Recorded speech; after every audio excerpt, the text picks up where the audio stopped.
Hello everyone, आज फिर यहाँ पर एक नए टॉपिक के साथ आप सभी का स्वागत है। हम क्लास 12th के फिजिक्स के chapter 4 moving charges and magnetism के अगले टॉपिक को पढ़ रहे हैं, जिसका नाम है magnetic field due to current loop, circular current loop on axis.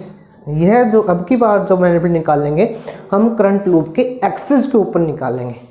ध्यान दीजिएगा, अब की बार जो हम मैग्नेटिक फील्ड निकाल रहे हैं वो करंट लूप के एक्सिस के ऊपर निकाल रहे हैं। और इससे पहले वाले टॉपिक में हमने उसके सेंटर के ऊपर निकाला था, वो थोड़ा सा इजी रहा था, वहाँ पर इंटीग्रेशन इजी रहा था। तो अब यहाँ पर आपने क्या करना है, सबसे पहले कंसीडर कर लीजिए एक करंट लूप। हमने यहाँ पर एक करंट लूप कंसीडर कर लिया perpendicular to plane of paper, कि जैसे कोई लूप इस तरह से रखा हुआ है perpendicular to plane of paper, हमने इसको कंसीडर कर लिया। और जो करंट फ्लो कर रही है, मान लीजिए वो इस तरह से करंट फ्लो कर रही है, इस तरह से, ध्यान दीजिएगा, इस तरह से समझ सकते हैं आप। क्लॉकवाइज डायरेक्शन में अगर सामने से देखें तो क्लॉकवाइज डायरेक्शन में एक करंट फ्लो कर रही है। इसके रेडियस, हमने इसका रेडियस कंसीडर कर लिया, सेंटर ओ, रेडियस हमने ए कंसीडर कर लिया, ए रेडियस, सेंटर ओ, ये इसकी एक्सिस होगी। एक लाइन जो इसके सेंटर से पास करेगी उसको हमने उसकी एक्सिस या एक्सियल लाइन बोलेंगे, ठीक है। इसके बाद अगर हम देखें यहाँ पर कि भाई हमने अगली लाइन में क्या लिखना है, या फिर आप समझ लीजिए, let we have to calculate magnetic field induction at any point P. P point के ऊपर मैग्नेटिक फील्ड इंडक्शन ने निकालना है। यहाँ पर जो वो ओ पी है वो आर के इक्वल है, O P is equal to R. Consider a circular loop carrying current I, current flow कर रही है यहाँ से। कंसीडर लिखना यहाँ पर नहीं होता, मैं लिख नहीं रहा, आपने सुन लिया होगा, समझ लिया होगा। Consider a circular loop perpendicular to plane of paper carrying current I, let we have to calculate magnetic field induction at point P, O P is equal to R. Now अब आगे अगर प्रोसीड करने के लिए हमें क्या करना है, एक चीज़ को ध्यान रखना है, हमारा बेसिक क्या है, बेसिक है छोटे छोटे आइडियल की वजह से हम मैग्नेटिक फील्ड मेजर कर सकते हैं। तो यहाँ पर देखना चाहते हैं कि कैसे छोटे छोटे आइडियल कहाँ पर कंसीडर करें। ये आपने याद रखना, एक इस पॉइंट के ऊपर आइडियल कंसीडर करना है। इस पॉइंट को सी नाम दे दीजिए। सी पॉइंट के ऊपर आइडियल आपने कंसीडर कर लिया। सी पी किसके इक्वल होगा, सी पी किसके इक्वल होगा पहले ही निकाल लीजिए। Hypotenuse base perpendicular root A square plus R square के इक्वल हो जाता है। दिस इज इक्वल टू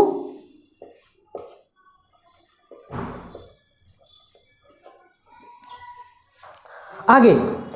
अब इस आइडियल आगे के स्टेप में आपको समझ में आएगा कि हम किस तरह से इस टॉपिक को कंप्लीट करते हैं। पहले इस सी पॉइंट वाले करंट एलिमेंट की वजह से पी पॉइंट के ऊपर मैग्नेटिक फील्ड मेजर कर लीजिए।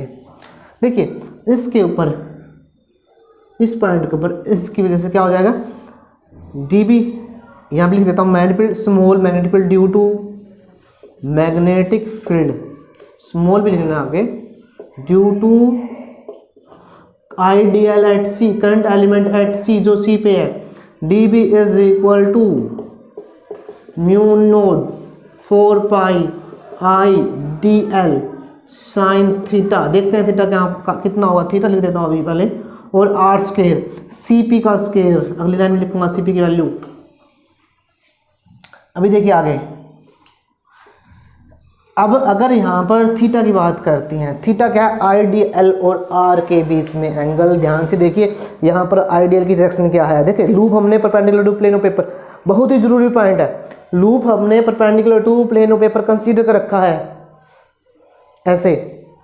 तो जो सी पॉइंट है ऊपर वाला लूप का ऐसे, वहाँ पर डायरेक्शन, ये डायरेक्शन होगी आइडियल की। ध्यान दीजिएगा, हमने लूप ऐसे कंसीडर कर रखा है, जैसे मैं यहाँ पर रोटेट करवा रहा हूँ, और उसके हिसाब से जो पॉइंट होगा, वो पॉइंट जो ऊपर का पॉइंट होगा उसकी वैल्यू क्या होगी, सॉरी उसकी जो डायरेक्शन होगी आइडियल की वो ये होगी ऐसे। लूप ऐसे, अभी ध्यान से समझना इस बात को, लूप ऐसे है तो आइडियल दोनों इस तरफ होगा, और आर कैसे है, आर मतलब डिस्टेंस CP, आइडियल से डिस्टेंस जो एंगल वो है, एक ये और एक ये, ध्यान दीजिएगा यहाँ पर, ये हो गया जो हमारे पास आइडियल की डायरेक्शन वो ये है और CP की डायरेक्शन ये है। इन दोनों के बीच कितने एंगल है, देखिए ध्यान से, इन दोनों के बीच 90 डिग्री है, आउट ऑफ प्लेन हो जाते हैं, एंगल 90 डिग्री। ये मत समझिए कि कोई एंगल बना नहीं, अगर ऐसे होती तो वो अलग बात थी, अब इस तरह से तो angle 90 degree, out of plane बन रहे हैं, आउट ऑफ प्लेन होने की वजह से यहाँ पर एंगल कितना होगा 90 डिग्री होगा। और CP की वैल्यू क्या है √a² + r² और CP² की वैल्यू क्या आएगी a² + r²। dB = μ0 4π I dl sin 91 a² + r² के इक्वल हो जाता है। इसके क्वेश्चन नंबर 1 नाम दे दीजिएगा। आगे क्या करना है, इस पॉइंट पर D पॉइंट कंसीडर करना है और यहाँ पर आइडियल कंसीडर करना है। ध्यान दीजिएगा, ये बात भी आपको याद रखनी है। सॉरी, यहाँ पर डायरेक्शन हो रहेगी इस आइडियल की वजह से, यहाँ पर डायरेक्शन रहेगी इसकी। डायरेक्शन देखिएगा, हमारे पास आइडियल ऐसे हैं और ऐसे, दोनों के परपेंडिकुलर, इन दोनों के परपेंडिकुलर, एक ये और एक ये। इस पॉइंट पे चले जाइए आप, आइडियल ये है और ये है, इन दोनों परपेंडिकुलर, इन दोनों के परपेंडिकुलर। सीधी बात ये है कि इस प्लेन में होगी, वो जो डायरेक्शन होगी वो प्लेन ऑफ पेपर में होगी, क्योंकि इसके परपेंडिकुलर सिर्फ एक ही प्लेन है। वो कौन सा है, ध्यान से समझने की बात है। इस डायरेक्शन, ये आइडियल की डायरेक्शन है, इसके परपेंडिकुलर एक ही प्लेन है, वो प्लेन ऑफ बोर्ड कह लीजिए, प्लेन ऑफ पेपर कह लीजिए। दूसरा, हमारे पास आर की डायरेक्शन ये है, इस पॉइंट को यहाँ पे कंसीडर करना, डायरेक्शन ने यहाँ पे निकालनी है। इस पॉइंट की डायरेक्शंस आइडियल ऐसे है और आर ऐसे है, तो ये हो जाएगा यहाँ पर कि भाई मैं वैसे ड्रा कर रहा हूँ रफली, या तो इधर या इधर, दोनों में से एक। फिर घुमा के देखिए आइडियल और आर को, ये आइडियल है और ये आर है, आइडियल और आर को ऐसे घुमाओ, ऐसे घुमाने पर ऊपर की तरफ ये हो जाती है DP की डायरेक्शन।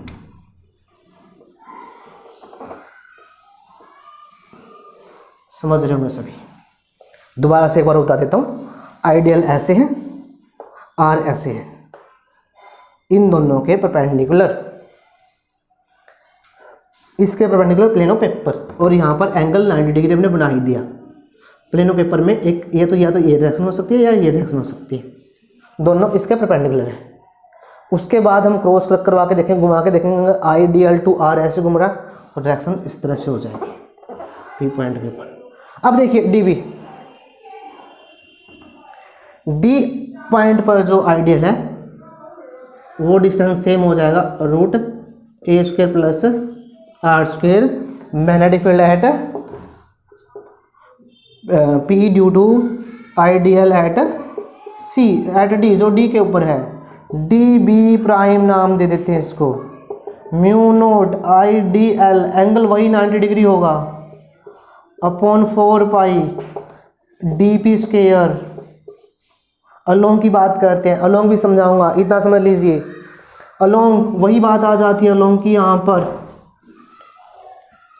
इस ये DL अब ऐसे देखो, ऐसे चक्कर काट रहा था ये, यहाँ पर जो D पे है वो ऐसे बाहर की तरफ होगा, बाहर की तरफ होगा आइडियल, और R वही है, ये DP ये है, दोनों परपेंडिकुलर इस पॉइंट के ऊपर, वो डायरेक्शन निकलेगी ऐसे या ऐसे, मतलब इसके साथ 90 डिग्री एंगल बनाते हुए, जो ये इसके साथ 90 बना रही थी, इसके साथ 90, इसके साथ 90 की बात है। और यहाँ पर इस डायरेक्शन में क्या होगा, DB' की डायरेक्शन होगी, और वैल्यू देखते हैं, DB' = μ0 4π IDL sin 91 r² plus या फिर a² प्लस r²। अलोंग इसको हमने नाम दिया था यहाँ पर PRQ, मर्जी नाम दे दीजिए, अलोंग PR, अलोंग PQ, ठीक है। तो ये हो गया हमारे पास इक्वेशन नंबर 2 DB'। अब आगे का जो आगे की जो बात है इन दोनों पॉइंट से निकलेगी, देखना कैसे। दोनों पॉइंट इंपॉर्टेंट रोल प्ले करेंगे। कैसे? अभी देखिए, जैसे कि जो इसके वही हमने बहुत सारे आइडियल बहुत सारे डिवाइड कर दिए हमने इनको आइडियल्स में, और सबके इस तरह से मैं यहाँ पे दोबारा से दिखा रहा हूँ आप लोगों ने, हमने अगर सामने से देखें तो इस तरह का बनेगा हमारा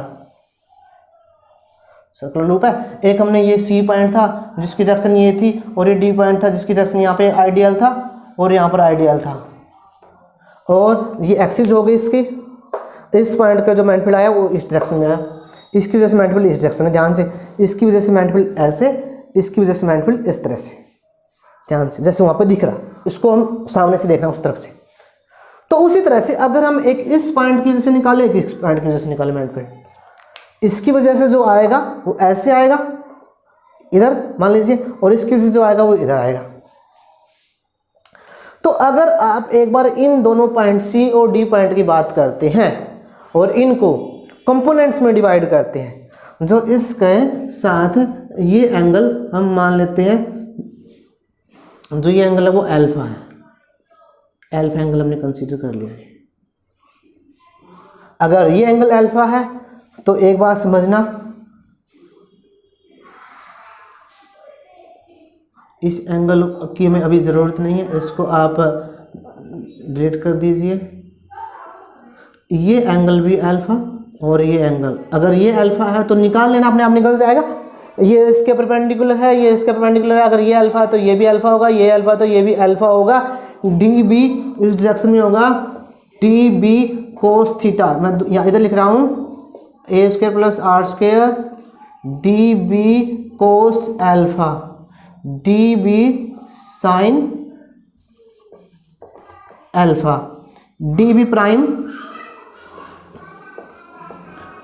कोस अल्फा और डी बी साइन अल्फा। अगर वहां पर नहीं दिख रहा तो यहां पे बना लेता हूं दोबारा डायग्राम। इस पी पॉइंट की बात करते हैं, ये डायरेक्शन है, ये डायरेक्शन है, ये एंगल अल्फा है, एंगल अल्फा है, D B prime cos alpha D B prime sine alpha, D B cos alpha D B sine alpha. क्योंकि ये दोनों इक्वल हैं तो इनके ये कंपोनेंट्स तो एक दूसरे के अपोजिट डायरेक्शन में कैंसिल आउट करेंगे, और ये दोनों सेम डायरेक्शन में है, ये दोनों जुड़ जाएंगे। इस तरह से क्या होगा, जितने भी हमारे, जैसे ये दोनों हो गए, ये डायमेट्रिकली अपोजिट जो पॉइंट्स हैं, डायमेट्रिकली अपोजिट जो पॉइंट्स हैं, इन दोनों आइडियल के कोस अल्फा वाले कंपोनेंट कट जाते हैं, साइन अल्फा वाले कंपोनेंट जुड़ जाते हैं। इन दोनों के भी ऐसे ही होगा कि भाई जो कोस अल्फा वाले कंपोनेंट होंगे वो अपोजिट डायरेक्शन में होंगे, और जो साइन अल्फा वाले होंगे वो इस डायरेक्शन में होंगे। सबके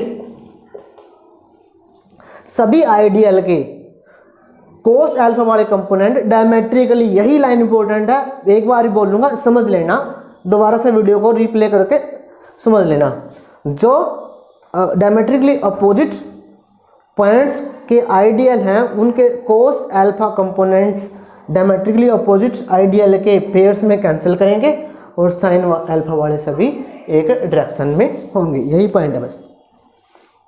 कोस अल्फा वाले तो अपोजिट होने की वजह से पेयर्स में कैंसिल आउट कर देंगे, साइन अल्फा वाले तो जो नेट मैग्नेटिक फील्ड होगा यहाँ पर डी बी प्राइम और डी बी दोनों का मैग्नीट्यूड क्या है, सेम है, तो जो बी होगा नेट वो क्या होगा, समेसन डी बी होगा।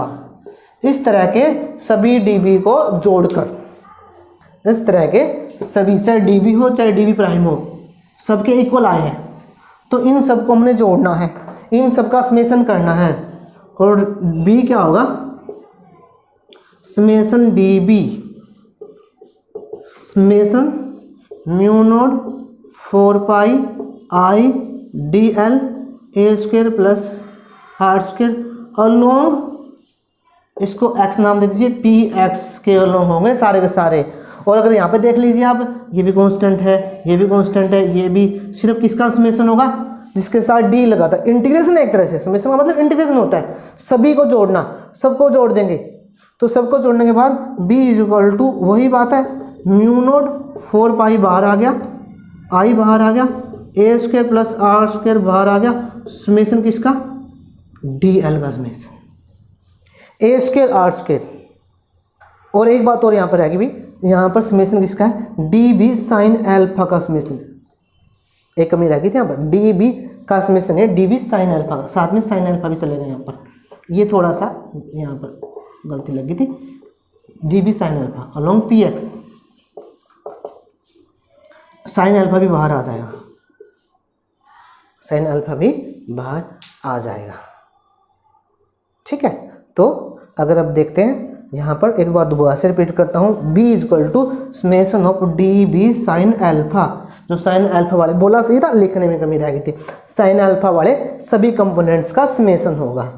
और उस तरह से ये हमारे पास हो गया mu naught 4 pi I sine alpha A square plus R square. और डी एल का समेशन तो आपको पता ही है, पूरी सर्कमफ्रेंस 2 पाई ए के इक्वल हो जाती है। अगर हम बात करें यहाँ पर b is equal to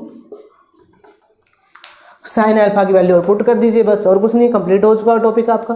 value जो है बी की वो क्या होगी, अलोंग पी एक्स डायरेक्शन में पता ही है, और b is equal to direction में पता है along P X, mu naught 4 pi I 2 pi A sine, ये 2 पाई ए किसका, डी एल का समेशन है, डी एल के सभी टुकड़ों को जोड़ना, और A square plus R square और sine alpha. What is sine alpha, इस ट्रायंगल से देखना, इस ट्रायंगल से sine alpha is equal to perpendicular by hypotenuse A by A square plus R square root, A divide by A square plus R square. तो देखिए b is equal to along P X direction आपको पता ही है, mu naught 4 pi I 2 pi A square upon A square plus R square की raise to power 1 plus half 3/2। ये हो गया आपके पास रिजल्ट। यहाँ पर आप लूप का एरिया लिख सकते हैं, 2 पाई आर स्क्वायर लूप का एरिया हो जाता है pi R square, pi A square, क्योंकि रेडियस हमने क्या मान रखा है, ए मान रखा है। तो ये था हमारा एक एक्सियल लाइन के ऊपर मैग्नेटिक फील्ड किसी पॉइंट के ऊपर जो r डिस्टेंस के ऊपर है। सब कुछ बिल्कुल इजीली चला। जो ध्यान देने वाली बात ये कि डायमेट्रिकली अपोजिट पॉइंट्स वाले कोस अल्फा वाले कंपोनेंट्स कैंसिल आउट करेंगे, साइन अल्फा वाले जुड़ जाएंगे। A square plus R square raise to power 3/2। अगर r की वैल्यू, मतलब लूप छोटा है, r की value r is very greater as compare to A, r special case है ये, इज़ वेरी ग्रेटर देन, और ज़्यादा हो जाएगा ए स्क्वायर से, तो नेगलेक्ट कर सकते हैं। R square can be neglected, sorry A square can be neglected as compare to, A square को नेगलेक्ट कर सकते हैं। तो यहाँ से ए स्क्वायर को नेगलेक्ट कर देंगे तो ये आर की क्यूब रह जाएगा। इसको भी हम मतलब आगे कर सकते हैं स्पेशल केस में। तो ये था हमारा टॉपिक, सर्कुलर लूप के एक्सियल लाइन के ऊपर किसी पॉइंट के ऊपर मैग्नेटिक फील्ड निकालना। उम्मीद है कि आपको ये समझ में आया।